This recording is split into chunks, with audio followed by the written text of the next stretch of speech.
projecte és molt simple.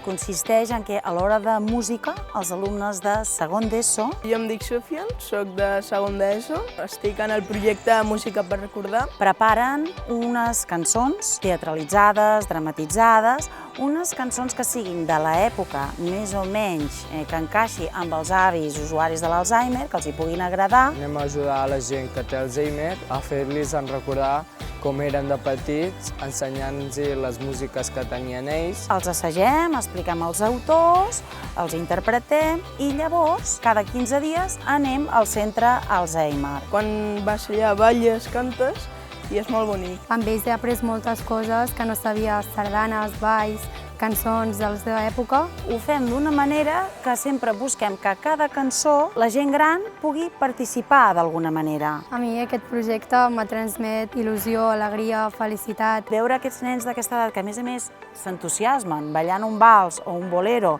i que després els avis, els que poden, la gent gran, ballen amb ells. Ballar, veure les cançons de les seves generacions, pensar com vivien ells. Com també ells, els hem ensenyat balls de la nostra època, hem cantat amb ells i he disfrutat molt. En els alumnes, una cosa que els hi dona molt és molta autoestima. Molta autoestima perquè saben que nosaltres confiem en ells per fer aquest projecte. Els hi dona més seguretat, són capaços de sortir en públic, els hi dona una capacitat de respectar-se entre ells, també molt més gran, i sobretot l'empatia.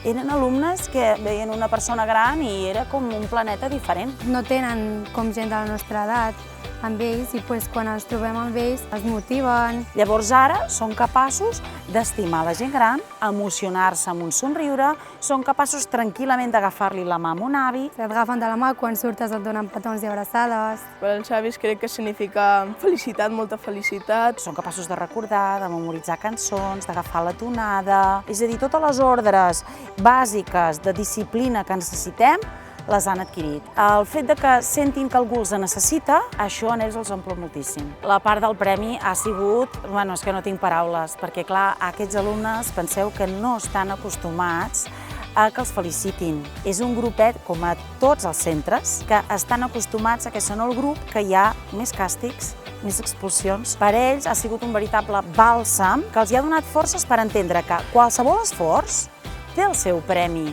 i que tot costa a la vida. Ells han tingut un premi, però és que ells s'han esforçat molt. M'agrada molt perquè quan entres te donen abraçades, petons i te'n recorden els teus avis, que com no els tens aquí al costat, doncs és molt bonic.